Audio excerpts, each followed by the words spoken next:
Hey everybody, Sweet Will here with another episode of Let's Talk Lore, and I had a request to talk and speculate about the Mist Stranger from Guild Wars 2. This video will contain some spoilers for the new expansion, so don't watch if you don't want them. We'll also go down a few rabbit holes and branch to other topics, so brace yourselves for that. The Mist Stranger was originally added to Guild Wars 2 at the Scrying Pool during the Wrath of the Twisted Marionette, but was removed and then re-added to the main hall at the Eye of the North, where they can now be interacted with to let you relive the major events of Living World Season 1. They also take part in a couple of special events, Halloween Bonus Bash and New Hero Jumpstart. Other than that, the wiki doesn't give us a whole lot of info, which leaves a lot of room for speculation. So like I mentioned, the Mist Stranger can let us relive moments from the past via the Scrying Pool. And this seems to be a fairly common theme in Mist-related things, with the most prominent example being Fractals of the Mists. The Mist Stranger says, "Viewed through the Scrying Pool, many possibilities exist. Will you face the battles of the past again with your allies?"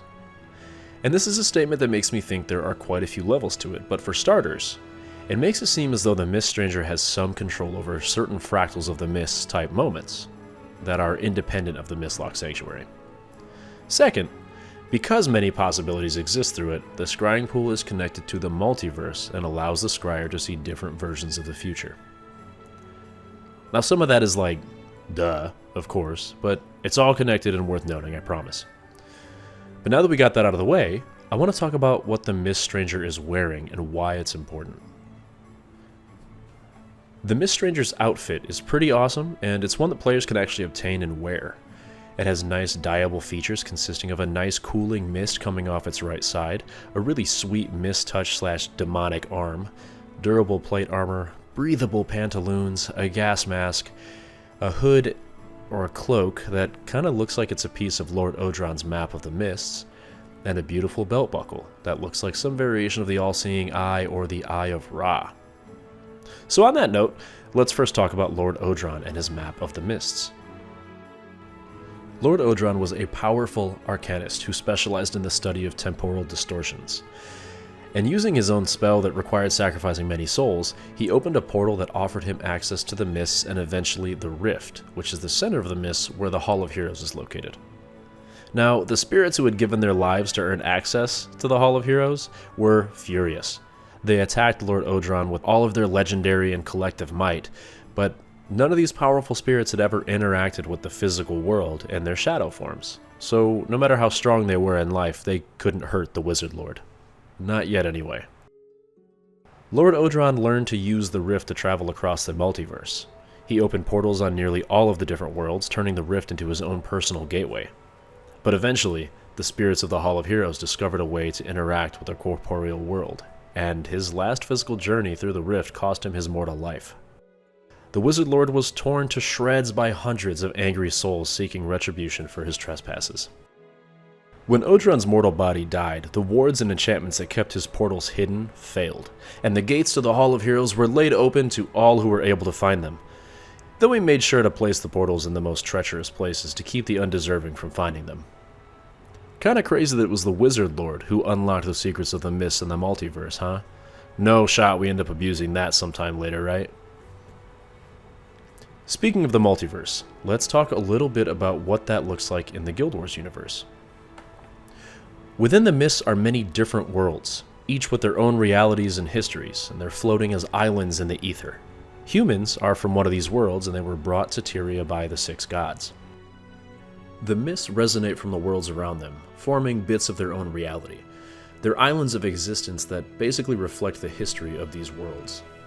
Some worlds are enormous, such as the Underworld, which is the home of the dead, and others are simply residences of powerful spirits or deities. There are a set number of versions of Tyria, each corresponding to a world. The wiki says that player characters are unique to every world, and there are no alternate versions of player characters that exist in other worlds. It also tells us that the Grand High Sovereign, which is an alternate version of the Asura Pact commander in the Infinity Ball storyline, is not actually from an alternate reality, but from a potential future that exists within the mists, suggesting this potential version of the commander is actually a fractal anomaly. Important NPCs, however, like Destiny's Edge, exist across all versions of Tyria. So, we know that Odran the Wizard traversed the multiverse through the Rift and Hall of Heroes and saw so many different worlds, heroes, deities, etc. But there is one symbol that obviously stands out in all of this, and that is the all-seeing eye type thing shown in the middle of Odran's map, as well as the symbol on the belt buckle of the Mist Stranger. I'm not going to attempt to decipher the map. I'll leave that to the big dogs like Astral Legend or Arali, but here is where my speculations come into play. The sun with the eye symbol is similar to the all-seeing eye or Eye of Ra or Eye of Horus, so for all intents and purposes we're going to go with the Eye of Ra here. Odran included it at the center of his map, which is likely meant to be the Hall of Heroes or the Rift. And the Mist Stranger wears clothing that looks like it's incorporating the map, the eye with the sun around it, as well as just an eye on one of the utility pouches. Because this is an ancient symbol of a deity in real life that used to be widely thought to represent God's benevolent oversight on the world, it makes me think that they're hinting toward a deity or sacred order dedicated to watching the multiverse and making sure it stays intact. Basically what Isgarin is doing in Tyria, but on a much larger scale. And now that we mention Isgarin, isn't his clothing sort of similar to that of the Mist Stranger? It's even complete with an eye. Not the same eye, but an eye nonetheless. So what if Isgarin is part of this order, but for this version of Tyria? I mean, think about it. He can traverse the mist to some extent. He has been watching over Tyria for thousands and thousands of years. Or what if the Mist Stranger is just a different version of Isgarin disguising himself as a human? Or the Mist Stranger is there to watch over the greatest hero in Tyria and to guide them to the Hall of Heroes when they die.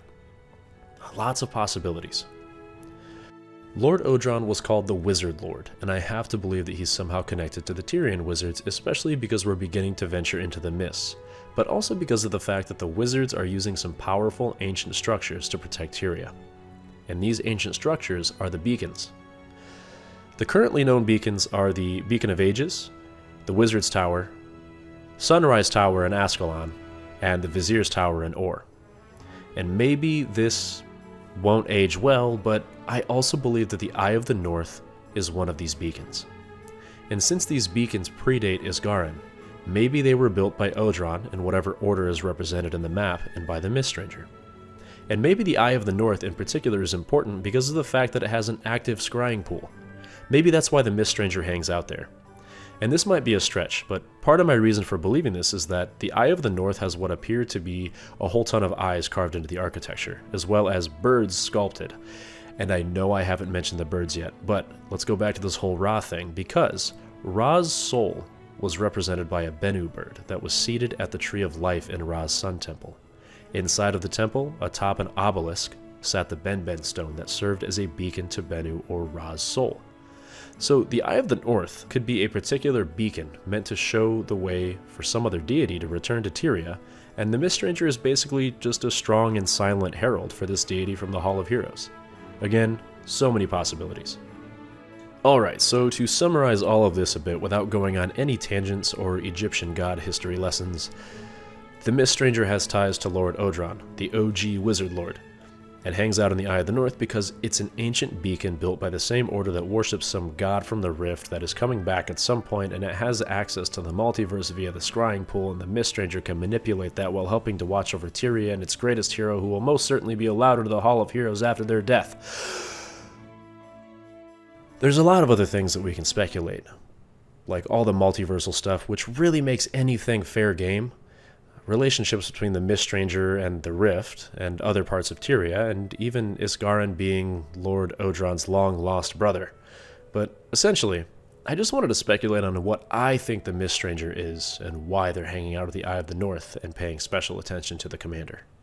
Alright y'all, that's all I have for this video. Those are the points that I wanted to make, but I would love to hear your thoughts and speculations in the comments. And if you enjoyed this content and want more, please like the video and subscribe to my channel. Thanks for watching, and I'll see you next time.